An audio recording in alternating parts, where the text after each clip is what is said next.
साहब के लिए कहना चाहूंगा, चमक सूरज की नहीं मेरे किरदार की है, चमक सूरज की नहीं मेरे किरदार की है, खबर ये आसमान के अखबार की है।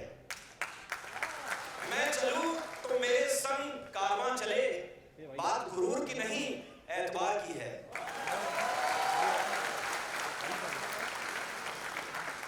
और अब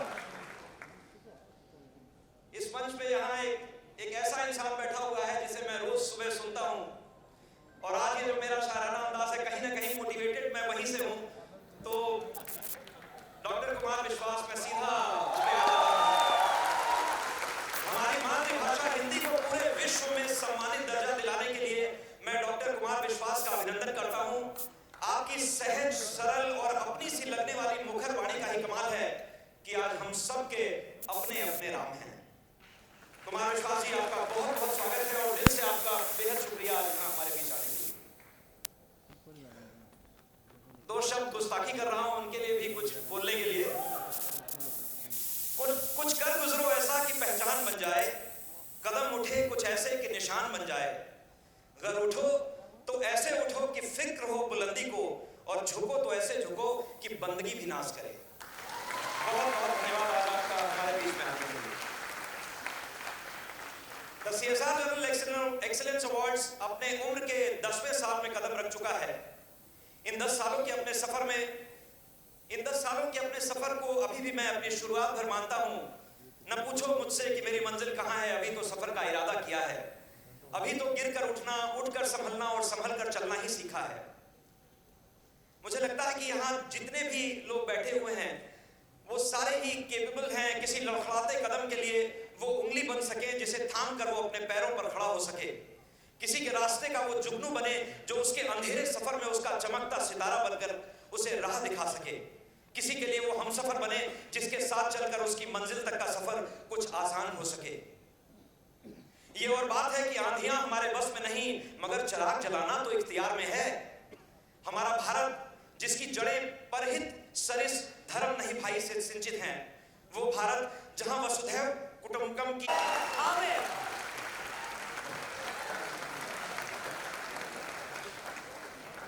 And hence मैंने आपसे कहा ये अवार्ड शो नहीं है भाई साहब, आज जश्न है। Aamir Khan is with us. Thank you so much. All right, our esteemed gathering is of course graced by the presence of an individual who is beginning an important initiative.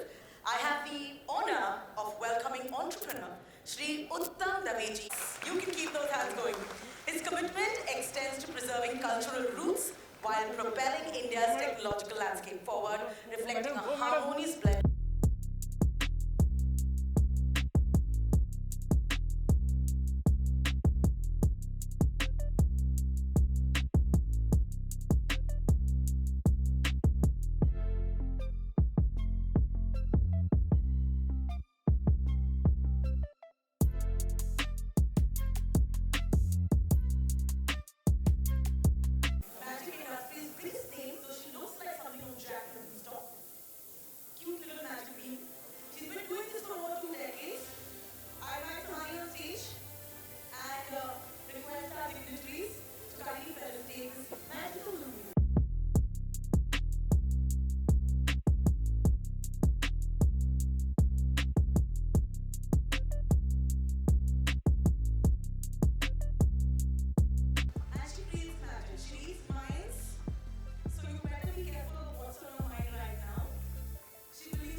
सबसे बड़ा सवाल तुम्हें इनसे नहीं पूछना चाहिए, तुमको डिफेंस मिनिस्टर साहब बैठे हैं जो कल राजस्थान में चीफ मिनिस्टर हुए।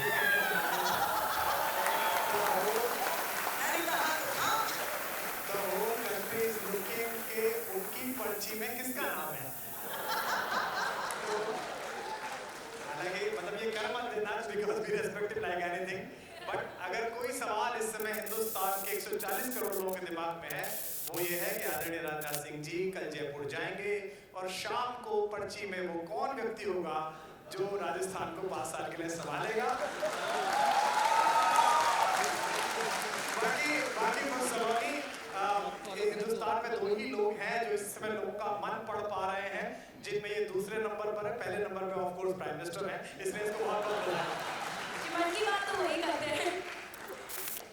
अभी इनके मन में चल रहा है कि सुहानी सच में बता रहे हैं। That's literally what he's thinking in right now. Let's do this very quickly. Let's just try. Think of a name in your mind. अपने first crush का सोच लो या कोई दोस्त का सोच लो। ऐसा कोई नाम जो इंटरनेट पे आपने नहीं बताया कि किसी का नाम बताया था। I'll just quickly do this. सोच लिया। Do you have a name in your mind? It is so scary because when you get it, I'll have to tell the story. Okay, come. Yeah. No, we don't want to know the story. You want to know the story. Focus the name. Imagine the person standing right there and say the name in your mind on repeat. You're embarrassing me, Suhani. Thank you, and you guessed, Suhani. Well done. All right, did you enjoy that, ladies and gentlemen? This has been so amazing. Awards, crushes, and next, Social Welfare and Growth Awards 2023. To continue with the Social Welfare and Growth Awards.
Thank you, Meera. I'm so sorry. You look lovely. Please, would you, as the recipient of this award, would you like to say a few words about your foundation and what it does? Thank you. First of all, thank you for the award. I feel very strange. Don't think I, well, deserve it. Anyway. What? Of course you do. Ladies and gentlemen, put your hands together. हम सब में ना कहीं वो आवाज बजती है. Sometimes tell us, oh, but you do, and that is why you're here. Well done. Good going. Please tell us. So Agatsu Foundation works in mental health and well-being, and the approach that we've taken is that we want to work on our mental health before it gets bad. So why should we wait until we're not feeling good, until things are already painful? Let's stay healthy before we get sick. And we're really doing it through the community because I think one of the main principles that we followed is that we're all in person. It's all offline. Get out of your house, come, interact with people, because connection is the only thing that will get you through everything if you don't have access to anything. And so it's about the community and then accessible therapy and psychological interventions. We have a community center. Everything is free. Come, it's in Bandra. All right, thank you so much. Come, it's in Bandra. हम भी वही रहते हैं. Thank you so much, Ira. Congratulations once again. Yes, don't worry, we'll get it.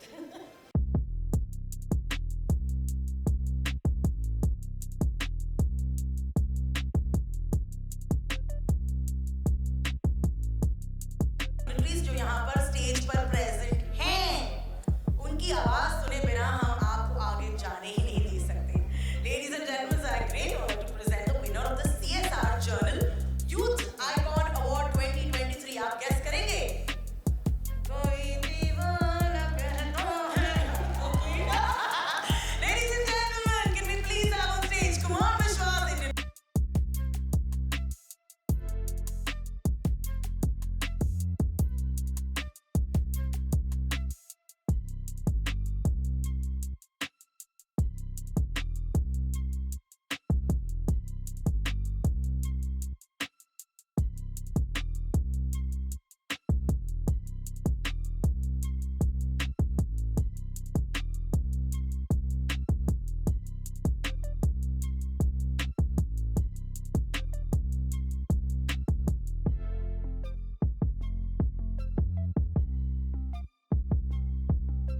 भारतीय राजनीति में शुचिता, सकारात्मकता और सौम्यता का जो विशेष विश्वविद्यालय पूज्य अटल बिहारी वाजपेयी जी ने प्रस्तुत किया था, उसके इस समय के कुलपति देश के रक्षा मंत्री आदरणीय श्री राजनाथ सिंह जी, छत्रपति शिवाजी महाराज की राज्य व्यवस्था की परंपराओं को महाराष्ट्र में नैतिक रूप से लागू कर रहे मेरे बहुत आत्मीय मित्र और आपके यशस्वी मुख्यमंत्री श्री सिंधे जी, महाराष्ट्र की सांस्कृतिक चेतना को प्रकर्ष पर रखने वाले मेरे बहुत आदरणीय और आत्मीय मित्र भाई मुनगंटियार जी, और भारत के सूचना आयुक्त एक विशेष पत्रकार श्री उदय जी, और विशिष्ट जो दीर्घा है इसमें समस्त वो लोग बैठे हैं जो स्वयं अपने आप में संस्थान हैं। भारत के जो सितारे हैं उनमें एकमात्र अभिनेता मेरे मित्र श्री आमिर खान साहब यहाँ पर बैठे हुए हैं। सबसे पहले तो मैं CSR जनरल को बहुत आभार व्यक्त करता हूँ कि उन्होंने मेरी अकिंचन सेवाओं को रेखांकित करते हुए मुझे इस माया नगरी में आमंत्रित किया और इसके लिए पुरस्कृत किया। पुरस्कारों से मेरा परिचय और पुरस्कारों से मेरी दोस्ती बहुत कम है। पिछले 30-35 वर्षों से मैं समाज के काम में हूँ, अलग अलग क्षेत्रों में भटक कर लौटा हूँ। बाकी जो मंच पर आदरणीय 3 लोग बैठे हैं, ये जिस क्षेत्र में है कुछ दिन के लिए वहाँ भी गया था, लेकिन सरकार और सरकार की कृपाओं से बहुधा बाहर रहता हूँ। तो इसलिए इस पुरस्कार में भी पहले मैंने पूछा था कि ये कैसा पुरस्कार है, पता चला कि ये सबका है। ये CSR शब्द भारतीय सामान्य जनमानस इससे परिचित नहीं है, क्योंकि इसमें शुरू में ही कॉर्पोरेट जुड़ गया है, यानी कि बड़े संस्थान। अगर देखा जाए तो भारत मूलतः इकाई के रूप में ही CSR है। भारत का कोई भी व्यक्ति सामान्य जो गांव में रहता है उसको ये सिखाया गया है कि खाना बनाते समय पहली रोटी गाय के लिए और अंतिम रोटी गली के कुत्ते के लिए दी जानी चाहिए। हम सबको सिखाया गया है कि गमों की आंच पे आंसू उबाल कर देखो, बनेंगे रंग किसी पर तो डाल कर देखो, और तुम्हारे दिल की चुभन भी जरूर कम होगी, किसी के पांव का कांटा निकाल कर देखो। ये जो कोरोना में दुनिया की बहुत उन्नत किस्म की जो सभ्यताएं हैं, जिन्हें विश्व में भौतिक प्रकर्ष पर माना जाता है, प्रगति पर माना जाता है, जहां हम जाते हैं तो उनकी सड़कें देखकर, उनकी गाड़ियां देखकर, उनकी स्पीड देखकर हम अक्सर एक ईर्ष्या से भर जाते हैं। मैं यूरोप जाता हूँ, अमेरिका जाता हूँ तो अपने मित्रों से कहता हूँ कि यार तुमने कुछ भगवान से सेटिंग कर रखी है, तुम्हारे यहाँ तो बादल भी ड्राई क्लीन करवा के लटकाए हुए हैं, और हमारे यहाँ तो बादल भी ऐसे ऐसे मिट्टी में खेल खाल के आए हैं। लेकिन ये देश कोरोना में सरकार जो कर रही थी, सभी सरकार कैसा कर रही थी कैसा नहीं कर रही थी इस पर टिप्पणी नहीं की जानी चाहिए, लेकिन शायद पूरे विश्व ने देखा कि ये अकेला देश था जहां एक पुकार उठती थी और 1000 हाथ उस पुकार की तरफ चले जाते थे। ये भारत की इस मूल आस्था पर, इस मूल प्रक्रिया पर मुझे माफ करेंगे, क्षमा करेंगे कहते हुए, अगर सर्वाधिक प्रहार हुआ है इस चेतना पर, तो जिस शहर में मैं बोल रहा हूँ इसी की ओर से हुआ है। हमारी जितनी भी प्रस्तुतियां की गई हैं, चाहे वो टेलीविजन की हो, चाहे फिल्मों की हो, उनमें आत्म केंद्रित मनुष्य तैयार करने की योजना बनाई जा रही है।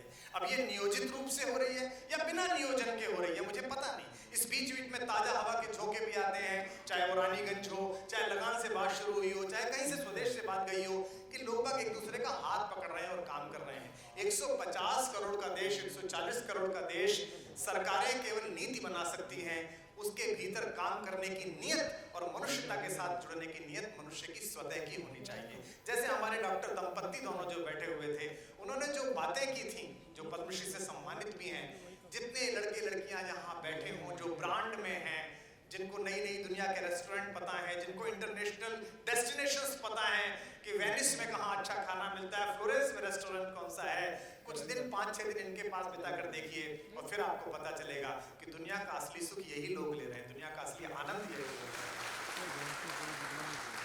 भारत इस समय कैसी दशा में है, कैसी दिशा में है, जहां विश्व उसे देख रहा है। हमारे पास पीछे से काम निपटाने के लिए बहुत सारा सिलेबस है। 1000 साल के पराभव के बाद हम यहाँ पर पहुंचे हैं 75 वर्षों में, जहां भारत को विश्व रेखांकित कर रहा है। ये ऐसा ना समझा जाए कि सरकार के सर्वाधिक महनीय प्रतिनिधियों के सामने मैं बोल रहा हूं। मैं एक सामान्य नागरिक की तरह बोल रहा हूं। 15-20 साल से हम भी विदेश जाते हैं। 15-20 साल से इमिग्रेशन काउंटर पर खड़े हुए थे, हम भी निगाहों को देखते थे कि अमेरिका हमें कैसे देखता है, इंग्लैंड हमें कैसे देखता है, रशिया हमें कैसे देखता है। लेकिन ये हम सबकी सामूहिक चेतनाओं का ही परिणाम है। ये कॉर्पोरेट रिस्पॉन्सिबिलिटी का परिणाम है, हर मनुष्य की चेतना का परिणाम है कि बरसते गोले और मिसाइलों के बीच जहां दो देशों का युद्ध पूरा विश्व रोकना चाह रहा हो, वहां अगर एक छात्र भी तिरंगा दिखा देता है तो दोनों देशों की सेनाएं उसे जाने का मार्ग दे देती है, रास्ता दे देती है। क्योंकि भारत की सामूहिकता ही मनुष्य की चेतना की सामूहिकता है। सरकारें बहुत कुछ नहीं कर सकती हैं। किसी को एक अच्छा अभिनेता बनाने में, किसी को एक अच्छा कवि बनाने में, इसी महाराष्ट्र के, इसी मुंबई के मराठी के एक प्रोफेसर के लड़के को विश्व का सबसे नंबर 1 बैट्समैन बनाने में सरकारों की योगदान नहीं है। ये निजी प्रतिभा है, निजी प्रतिभा का प्रकर्ष है। एक व्यक्ति ने अकेला पसीना बहाया है वानखेड़े में, एक व्यक्ति ने सैकड़ों घंटे बिताए हैं कैमरे के सामने कि किस प्रकार से, एक व्यक्ति ने अपनी कविता को दर्द के सोपान तक लाने के लिए बहुत मेहनत की है। इस बच्ची ने अपने हुनर को साधने में, जिसने अभी जादू दिखाया, और मैं तो कह रहा था कि ये भली लड़की है कि ये ऐसा नहीं कर रही, वरना ये कोई विशेष धार्मिक वस्त्र पहन ले तो सबसे बड़ी साध्वी यही कहलाएगी, सबसे बड़ा कार्यक्रम इसका ही होगा। यही पड़ेगी मन की बात। सामने बैठा कहा करेगा, माता आप बताओ, बोले बेटा ये तेरे मन में है, तो चल गया कार्यक्रम। हो सकता है हमें इससे आशीर्वाद लेने जाना पड़े कि बोल सलोनी मैया की जय, हो सकता है, क्या फर्क पड़ता है। लेकिन उसने अपनी ईमानदारी, अपनी चेतना और उसका सत्य है उसे सुरक्षित रखा कि ये केवल एक जादू है, ये केवल एक प्रतिभा है जो थोड़ी मेहनत से, थोड़े परिश्रम से, थोड़ी प्रतिभा से आगे ले जाई जा सकती है। तो मैं आप सबका बहुत आभार व्यक्त करता हूँ। हर कार्यक्रम में मुझसे अपेक्षा होती है कि मैं कविताएं सुनाऊं। यहाँ इतने महनीय व्यक्ति हैं कि उसका मेरा साहस नहीं है, लेकिन जो सामान्य श्रोता है मैं उसकी वजह से यहाँ बनाऊं, इसलिए 4 पंक्तियां मैं आपको सुना देता हूँ ताकि आप कि मैं अपने गीत गजलों से, आपकी वहां ही पार्श्व में, क्या आज मैं फ्री आया हूं, कि मैं अपने गीत गजलों से उसे पैगाम करता हूं, उसी की दी हुई दौलत उसी के नाम करता हूं। अब जो उदास हो जिंदगी में उनको 2 पंक्तियां सुना रहा हूं कि उसी की दी हुई दौलत उसी के नाम करता हूं। हवा का काम है चलना, दिए का काम है जलना। और अगली पंक्ति पर पता चले इस खामोश इमारत को कि यहाँ उत्सव हुआ। हवा का काम है चलना, दिए का काम है जलना, वो अपना काम करती है, मैं अपना काम करता हूँ।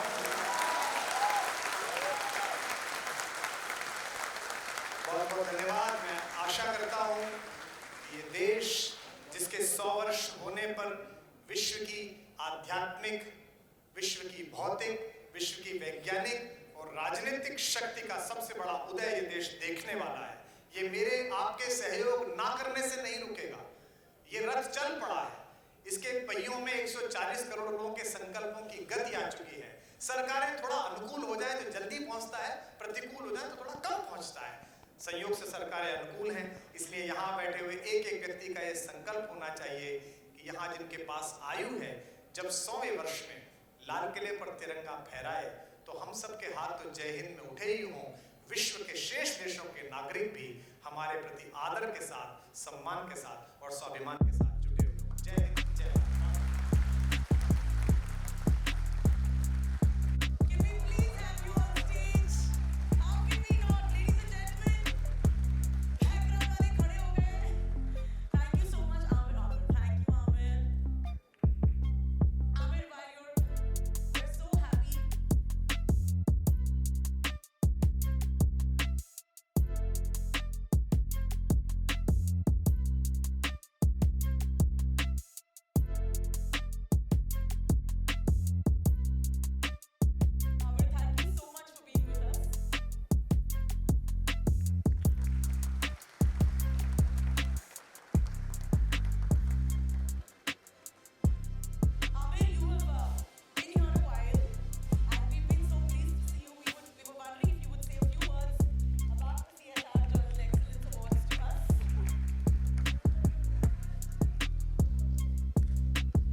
नमस्कार रचना जी, शिंदे साहब, मुखंडीवार जी। एक्चुअली आज मैं एज ए गेस्ट आया हूँ यहाँ पे। आयरा को जो इज्जत मिली है उसे देखने आया था मैं एज ए पिता। तो मैं I'd like to congratulate all the winners of this award and आज मैं आपकी तरह यहाँ पर हूँ। तुम मुझे बुला लिया अपने स्टेज पे, बट मेरी जगह आज वहाँ पर है। Thank you so much, thank you.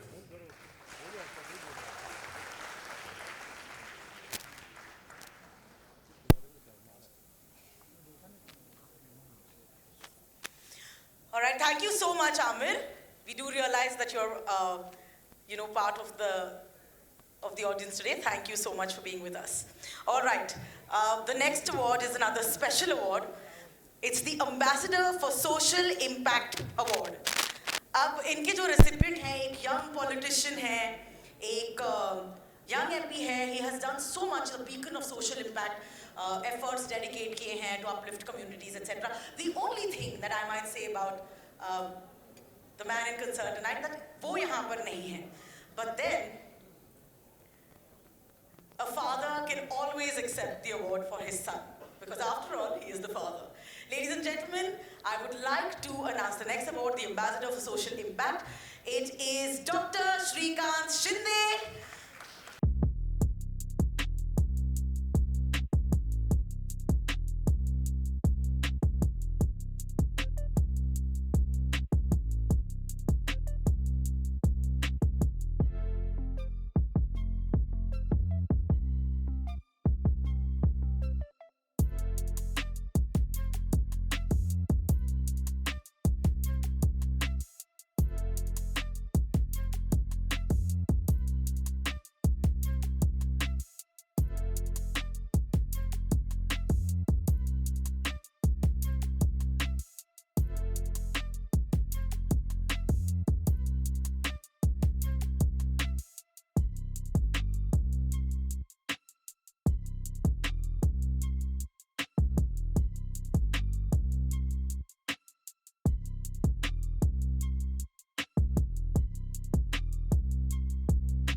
not only dynamic but doer.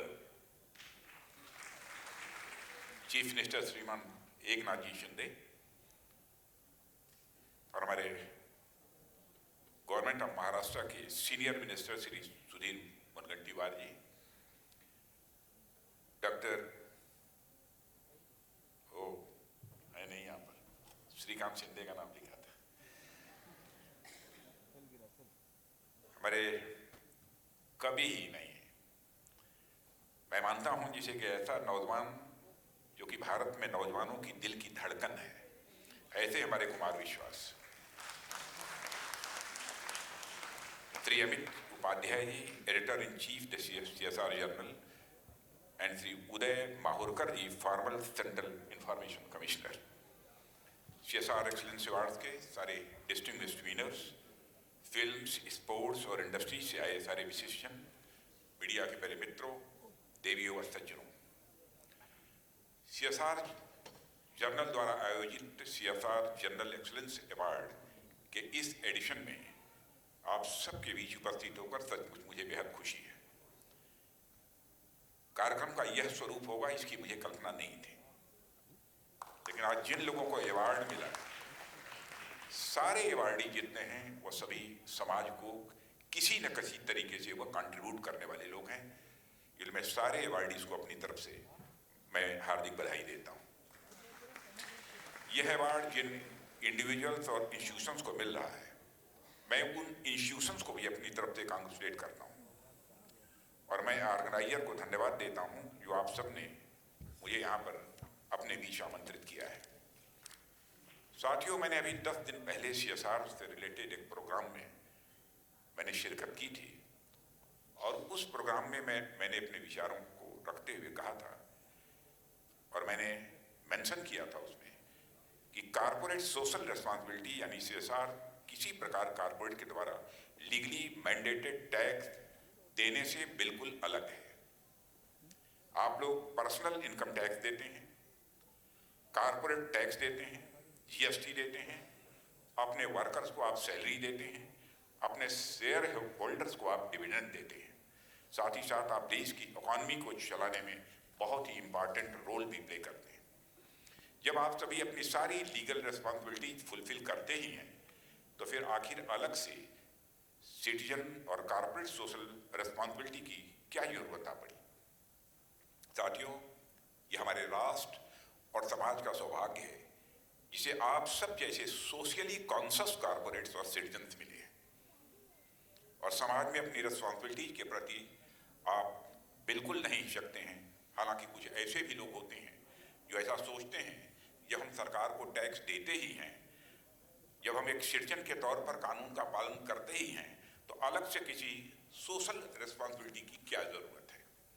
मैं उन लोगों को अपनी तरफ से बतलाना चाहता हूँ कि जब आप एक कानून के तहत 100 रुपया टैक्स देते हैं, तो जनता और समाज आपसे शायद उतना जुड़ा हुआ महसूस न करे, लेकिन अगर आप किसी भी लीगल लायबिलिटी से ऊपर उठकर वॉलंटरली समाज के वेलफेयर के लिए 5 रुपये भी देते हैं, तो वह जो लाभ प्राप्त करने वाला होता है, बेनिफिशियरी होता है, वह आपसे स्वाभाविक रूप से अपने को जुड़ा हुआ महसूस करता है। भारत तो ऐसे लोगों की भूमि रहा है जिनका पूरा जीवन ही समाज को डेडिकेटेड रहा है। महाभारत की कर्ण का जिक्र आता है, जिनकी जेनरसिटी आज तक हम सभी के लिए एक सोर्स ऑफ इंस्पिरेशन का काम करती है। मेडिवल एरा में यदि आप देखें तो पाएंगे कि भामाशाह ने किस प्रकार से स्वराज की रक्षा के लिए महाराणा प्रताप की मदद की थी। ठीक उसी प्रकार जब हम भारत की मॉडर्न हिस्ट्री देखते हैं तो हम पाते हैं कि किस प्रकार से जमनलाल बजाज और घनश्याम दास बिरला जैसे भारत के प्रोमिनेंट इंडस्ट्रियलिस्ट ने भारत के फ्रीडम स्ट्रगल में अपना कंट्रीब्यूशन दिया था। वर्तमान समय में हम अपने आसपास देख सकते हैं कि किस प्रकार अजीम प्रेम जी और शिव नाडार जैसे बड़े बड़े इंडस्ट्रियलिस्ट अपने कानूनी दायरे से कहीं ऊपर उठकर अपनी संपत्ति का अच्छा खासा हिस्सा समाज के अपलिफ्टमेंट में वो लगा रहे हैं। आप में से भी बहुत सारे लोग बैठे हैं जो इस दायित्व का निर्वहन कर रहे हैं। साथियों, सिर्फ वेल्थ की ही बात नहीं है। जिनके पास वेल्थ नहीं है वह भी स्वयं को समाज के अपलिफ्टमेंट में लगा रहे हैं। हमारे पास महाराजा शिवी का उदाहरण है, किस प्रकार वो अपनी शरण में आए हुए एक कबूतर की जिंदगी को बचाने के लिए शरीर के मांस का टुकड़ा देने में रंच मात्र उन्होंने संकोच नहीं किया था। हमारे पास महर्षि दधीची का उदाहरण है, जिन्होंने सोशल वेलफेयर के लिए, बुराई के एलिमिनेशन के लिए अपनी हड्डियां उन्होंने दान में दे दी। पास्ट से लेकर प्रेजेंट तक एक लंबी परंपरा चली आ रही है, जहां जो कैपेबल लोग हैं वह समाज के अपलिफ्टमेंट के लिए प्रयासरत हैं। साथियों, हम सब सोशल बीइंग, एक सामाजिक प्राणी हैं, और हमारे आस पड़ोस में लोग रहते हैं।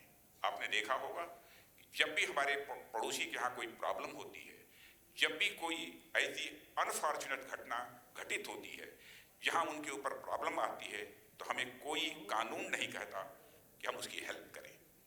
हम वॉलंटरली उनकी हेल्प करते हैं। साथियों, सिर्फ पड़ोसी ही नहीं बल्कि स्ट्रेंजर्स यानी कोई अजनबी के साथ भी हमारी आत्मीयता जुड़ी होती है। मान लीजिए कि कोई व्यक्ति सड़क पर घायल पड़ा है, तो हमें कोई भी कानून हमें यह बाध्य नहीं करता है कि हम उसकी मदद करें और उसे अस्पताल में पहुंचाएं। यह तो हमारी ह्यूमैनिटी है, और उस अजनबी के प्रति हमारी आत्मीयता का भाव है कि हम उस व्यक्ति की मदद करते हैं और उसे अस्पताल तक पहुंचाते हैं। हमारी, आपकी, हम सबकी एक शेयर्ड ह्यूमैनिटी है, जिसमें हम प्रत्येक व्यक्ति को अपने परिवार का सदस्य मानते हैं। और भारत के ऋषियों और मनीषियों ने तो भारत को ही नहीं बल्कि पूरे विश्व की धरती को अपने परिवार का सदस्य मानते हुए वसुधैव कुटुंबकम का संदेश दिया है। धरा पर रहने वाले सारे लोग हम एक ही परिवार के सदस्य मानते हैं, ऐसी अवधारणा में हम सभी विश्वास करते हैं। और हमारे यहाँ तो ऋषियों और मनीषियों ने भी कहा है, यत् पिंडे तत् ब्रह्मांडे, जो पिंड में है वही ब्रह्मांड में है, जो जड़ में है वही चेतन में है, जो छोटे में है वही बड़े में है, जो मेरे में है वही तेरे में है।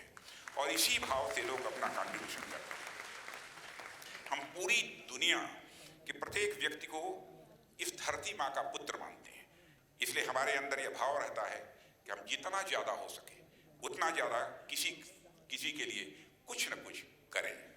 अब साथियों, प्रश्न यह है कि कोई भी व्यक्ति या फिर कोई भी संस्था अपने लीगल लायबिलिटी से ऊपर उठकर समाज व देश के लिए एक्स्ट्रा एफर्ट्स क्यों करे?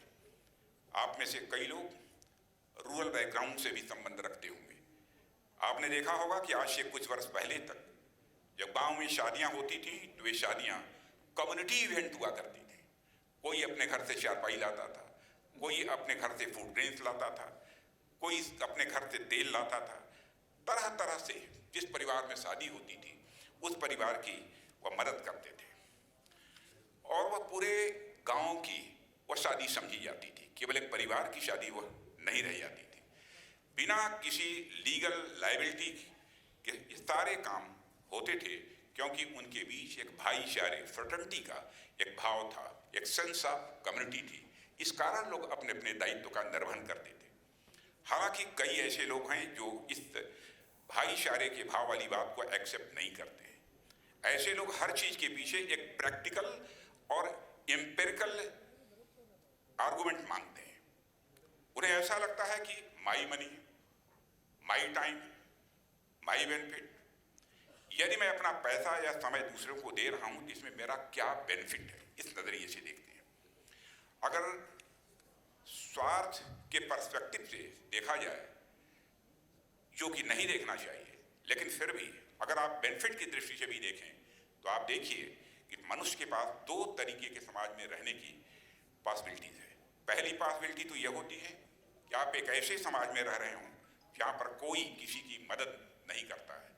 आप यदि सड़क पर इंजर्ड भी पड़े हैं तो आपको कोई नहीं उठाने वाला। जब तक पुलिस नहीं आएगी तब तक आप ऐसे ही सड़क पर इंजर्ड पड़े रहेंगे। अगर आप हॉस्पिटल गए और एक डॉक्टर की ड्यूटी आवर समाप्त हो चुकी है तो आपका इलाज भी नहीं करेगा, वह अगले दिन अपने ड्यूटी आवर पर ही आपका इलाज करेगा। अगर आप उस समाज में रहते हैं तो आपके बीमार होने पर आपका पड़ोसी भी आपके पास नहीं आएगा, आपके शिक्षक भी अपने पढ़ाने के समय के बाद आपको किसी भी जरूरत के लिए आपके पास नहीं समय देंगे। वैसे समाज में किसी सैनिक को वेतन के अलावा भी कोई सम्मान नहीं मिलेगा। यहाँ जो सक्षम लोग हैं वह एनवायरनमेंट की चिंता किए बिना 10-15 गाड़ियाँ खरीद करेंगे, उनके परिवार के 10-15 सदस्य एनवायरनमेंट की चिंता किए बिना अलग अलग गाड़ियों से निकलेंगे, पॉल्यूशन और ज़्यादा होगा। तो साथियों, यदि आप ऐसे समाज में रहना चाहते हैं यहाँ पर लोगों में सामाजिक नैतिकता या सोशल मॉरलिटी न हो, जहाँ लोग सिर्फ लीगल ऑब्लिगेशन के तहत काम करें, तो क्या ऐसा समाज रहने लायक होगा? तो जो लोग हर चीज़ को प्रैक्टिकल और जो नैरो सेल्फिश बेनिफिट की दृष्टि से देखते हैं, वह एक बार सोच कर देखें कि यदि उन्हें ऐसे समाज में रहने का मौका मिला तो क्या वह ऐसे समाज में रहना उन्हें मंजूर है। और दूसरी तरफ ऐसे समाज की कल्पना कीजिए जहाँ पर हर कोई यथासंभव एक दूसरे की हेल्प करने को तैयार है, जहाँ सोशल ट्रस्ट हाई है और एक शेयर्ड सेंस ऑफ कम्युनिटी है, जहाँ पड़ोसी, डॉक्टर, शिक्षक, अधिकारी, जनप्रतिनिधि, हर व्यक्ति अपनी लीगल ऑब्लिगेशन से कहीं अधिक आगे जाकर आपकी मदद करता है। साथियों, डेफिनेटली ऐसे समाज में रहना हर कोई पसंद करेगा। जब समाज की बात चल रही है तो मैं जॉन रॉल्स का भी यहाँ पर जिक्र करना चाहूँगा। आप लोगों में बहुत सारे लोगों को ने पढ़ा होगा उन्हें, आप में से अधिकांश लोगों ने उनका नाम भी सुना होगा। जॉन रॉल्स अमेरिका के प्रसिद्ध पॉलिटिकल फिलोसोफर थे। ये थियरी ऑफ जस्टिस नामक बुक में रॉल्स ने यह बताया है कि जब भी हम समाज की व्यवस्था को डिज़ाइन करते हैं तो जो भी व्यक्ति समाज की व्यवस्था को डिज़ाइन कर रहा है, उस डिज़ाइनर को यह बात पता नहीं होनी चाहिए कि वह समाज में कौन सा स्थान प्राप्त करेगा। इसे मैं आसान शब्दों में आपके सामने रखता हूँ।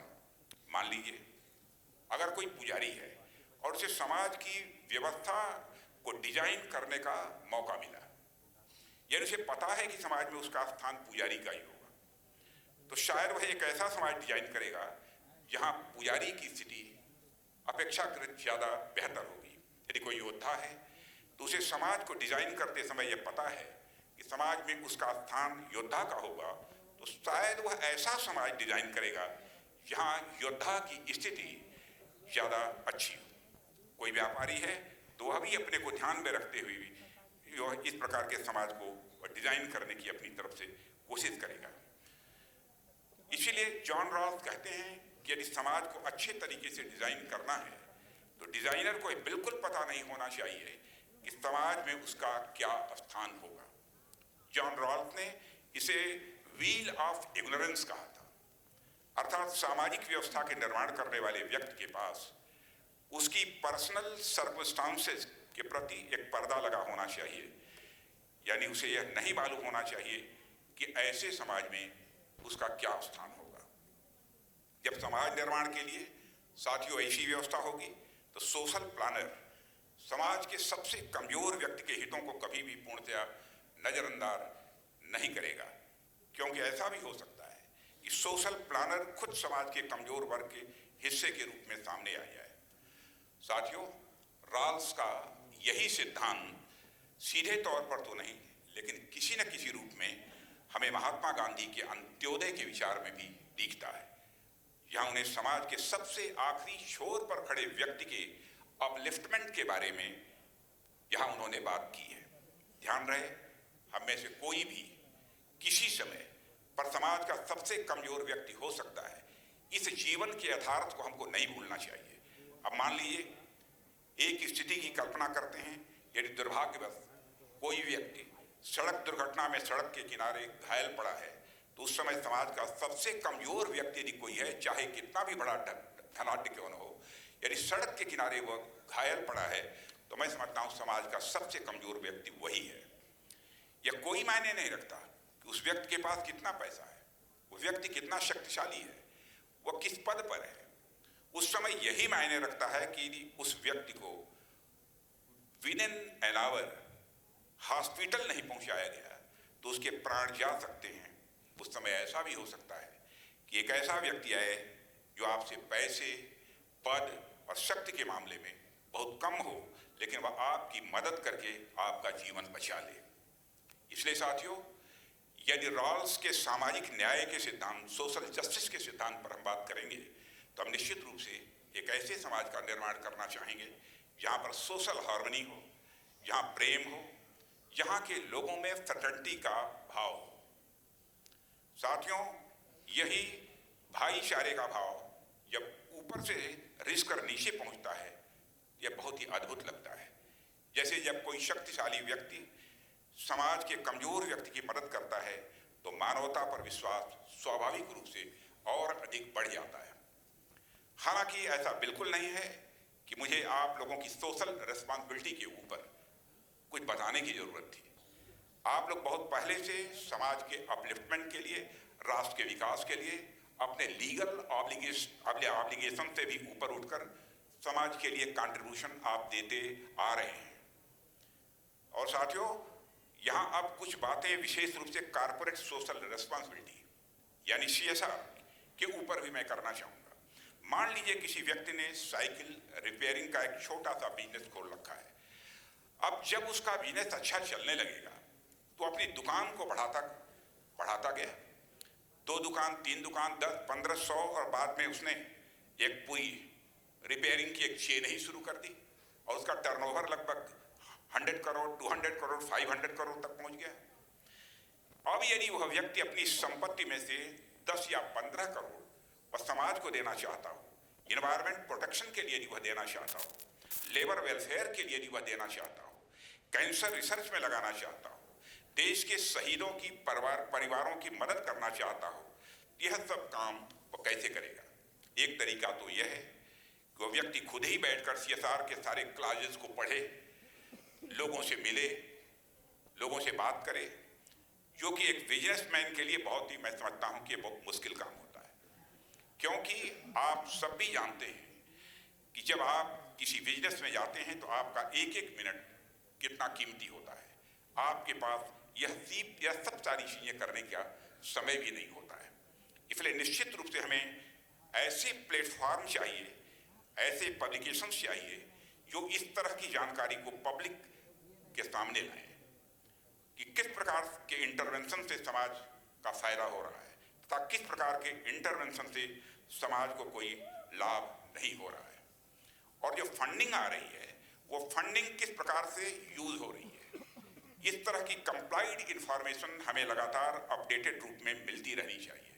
ऐसे में भूमिका आती है CSR जर्नल्स की, ऐसे में भूमिका आती है CSR जर्नल्स की, जो यह प्लेटफॉर्म द CSR जर्नल प्रदान करता है, जो ऐसे अनेक लोगों को इंस्पिरेशन या इंफॉर्मेशन देता है यह CSR जर्नल, ताकि वह आगे आएं और समाज के उत्थान के लिए अपना कंट्रीब्यूशन दें। साथियों, 2014 की कुछ घटनाएं मैं बहुत महत्वपूर्ण मानता हूँ। उसी वर्ष हमारी सरकार आई थी, पूरे देश में उस समय आपने देखा होगा एक नया जोश था, एक विश्वास था, और उसी विश्वास और जोश के साथ 2014 में CSR जर्नल की भी शुरुआत हुई थी, यह जानकारी मुझे दी गई। और अपनी स्थापना के समय से ही यह CSR जर्नल ने सूचना के माध्यम के रूप में काम किया है, और सूचना के केंद्र के साथ साथ जिस प्रकार से एक प्रेरक तत्व के रूप में, एक इंस्पिरेशनल सोर्स के रूप में CSR जर्नल ने काम किया है, वह निश्चित रूप से सराहनीय है। और मैं इस जर्नल के जितने भी काम करने वाले लोग हैं, सारे लोगों को अपनी तरफ से मैं बधाई देता हूँ। और साथियों, अब जब सोशली कॉन्शियस सिटीजन एवं कॉर्पोरेट के माध्यम से समाज को इतना योगदान मिल रहा है, तो यह समाज की रिस्पॉन्सिबिलिटी है कि योगदान देने वाले लोगों को रिकॉग्नाइज करे, योगदान देने वालों को सम्मान दे। हालांकि जो लोग समाज के प्रति यह कंट्रीब्यूशन कर रहे हैं वह ऑलरेडी अपने फील्ड के बहुत सफल लोग हैं, और उन्होंने एक मुकाम भी अपने ज़िंदगी में हासिल किया है। लेकिन फिर भी उन्हें रिकॉग्नाइज करने की आवश्यकता इसलिए है क्योंकि यहाँ एक व्यक्ति को नहीं बल्कि सामाजिकता की उस भावना को रिकॉग्नाइज किया जा रहा है, उन संभावनाओं को रिकॉग्नाइज किया जा रहा है जिसे उन्होंने मूर्त रूप दिया है, और इसके लिए CSR जर्नल यह बधाई का पात्र है।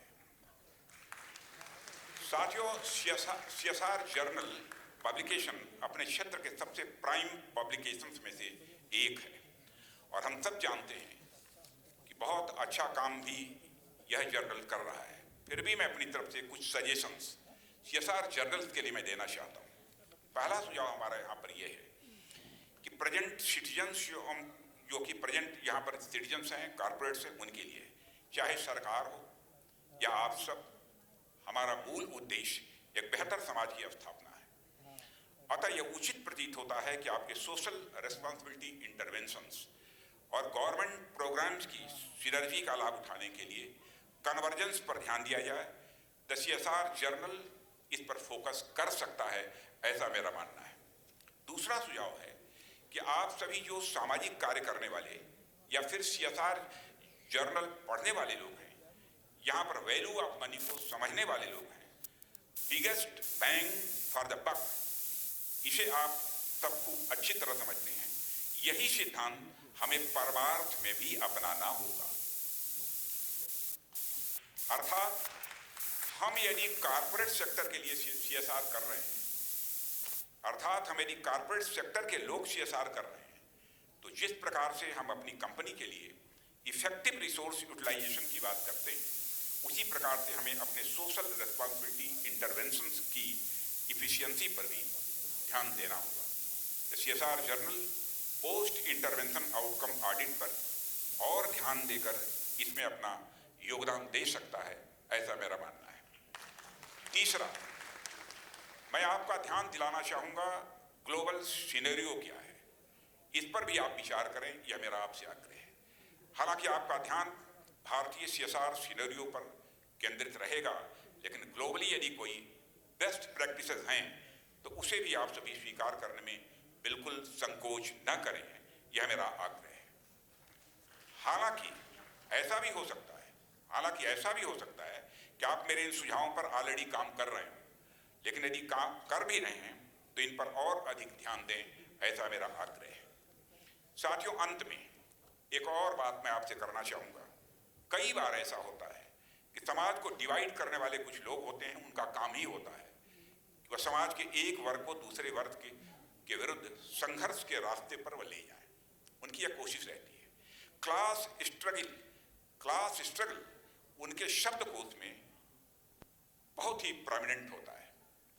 आपने भी देखा होगा कि कई बार कॉर्पोरेट क्लास वो लेबर क्लास से अलग करके दिखाया जाता है, कई बार किसानों को, व्यापारियों को अलग करके दिखाया जाता है। ऐसी आइडियोलॉजी समाज में एक इनहेरेंट क्लास कंट्राडिक्शन खोजती रहती है और हमें ऐसे डिस्ट्रक्टिव आइडियोलॉजी को सिरे से खारिज कर देना चाहिए। क्योंकि साथियों, समाज अपने आप में एक प्राणी है, समाज अपने आप में एक लिविंग एंटिटी है, जीवंत इकाई है। जिस प्रकार से मनुष्य के शरीर में कई सारे ऑर्गन्स होते हैं और उनकी आवश्यकताएं भी अलग तरह की हो सकती हैं, परंतु इसका अर्थ यह नहीं है कि शरीर के ऑर्गन्स के बीच कोई कंट्राडिक्शन है, कोई विरोधाभास है। ठीक उसी प्रकार समाज में भी अलग अलग लोग होते हैं, अलग अलग क्लास के लोग होते हैं, जिनके अलग अलग काम भी होते हैं, परंतु सभी लोगों और वर्गों के एक्शंस एंड इंटरेस्ट के समन्वय से ही समाज बनता है।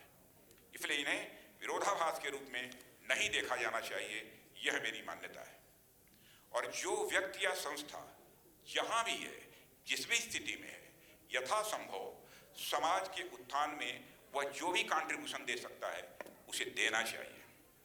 और साथियों, हमारे इस कन्विक्शन का सबसे ज्वलंत उदाहरण जो दिखता है वह आपकी सिटीजन एवं कॉर्पोरेट सोशल रिस्पॉन्सिबिलिटी में दिखता है। इसलिए जिस तरीके से आप समाज के निर्माण और उसके अपलिफ्टमेंट में आप सब लगे हुए हैं, उसके लिए मैं केवल आपकी प्रशंसा ही नहीं करता हूं, बल्कि आपकी मैं भूरी भूरी प्रशंसा करता हूं और आप सभी को मैं धन्यवाद देना चाहता हूं। कुमार विश्वास ने बोलते समय एक आध्यात्मिक भारत की बात कही है। मैं इस विषय पर भी मैं चर्चा करना चाहता हूं। आध्यात्मिक कौन होता है? छोटे मन का व्यक्ति कभी आध्यात्मिक नहीं हो सकता है। आध्यात्मिक होगा तो बराबर बड़े मन का व्यक्ति ही आध्यात्मिक होगा। जो देता है वही आध्यात्मिक है। लेने वाले के बारे में नहीं कहा जा सकता कि वह आध्यात्मिक है। बड़े मन का ही व्यक्ति आध्यात्मिक हो सकता है। आप में से सारे लोगों ने कम से कम हाई स्कूल तक तो मैथमेटिक्स पढ़ी ही होगी। मेरा यह मानना है कि जिसका मन जितना ही बड़ा होता चला जाएगा उतनी ही अधिक वह जीवन में आध्यात्मिक ऊंचाइयों को हासिल करता चला जाएगा। जो कार्य आप ये कर रहे हैं आध्यात्मिक है। यदि मैथमेटिक्स आपने पढ़ा है तो मैथमेटिकल फार्मूला बीच में मैं आपके सामने रखना चाहूंगा। Let us consider that your मन इज अ सर्किल। थोड़ी देर के लिए मान लीजिए मन कभी सर्किल हो नहीं सकता है, but for the time being let us consider that your मन इज सर्किल। मन इस सर्किल को जितना ही बड़ा करते चले जाओगे, in the same ratio magnitude of सुख, मैग्नीट्यूड ऑफ आनंद, मैग्नीट्यूड ऑफ परमानंद बढ़ता चला जाएगा। Circumference of man is directly proportional to the magnitude of sukh. Circumference of man is directly proportional to the magnitude of anand. Circumference of man is directly proportional to the magnitude of paramanand. और यह बात मैंने इसलिए आप लोगों के सामने रखी कि आप लोग जो कर रहे हैं कोई सामान्य काम नहीं है। जो कंट्रीब्यूशन आप दे रहे हैं बहुत बड़ा काम है। इसके लिए एक बार मैं फिर से आप सबकी प्रशंसा करता हूं और इस कार्यक्रम की सफलता के लिए अपनी शुभकामनाएं देते हुए यही अपना निवेदन समझता हूं।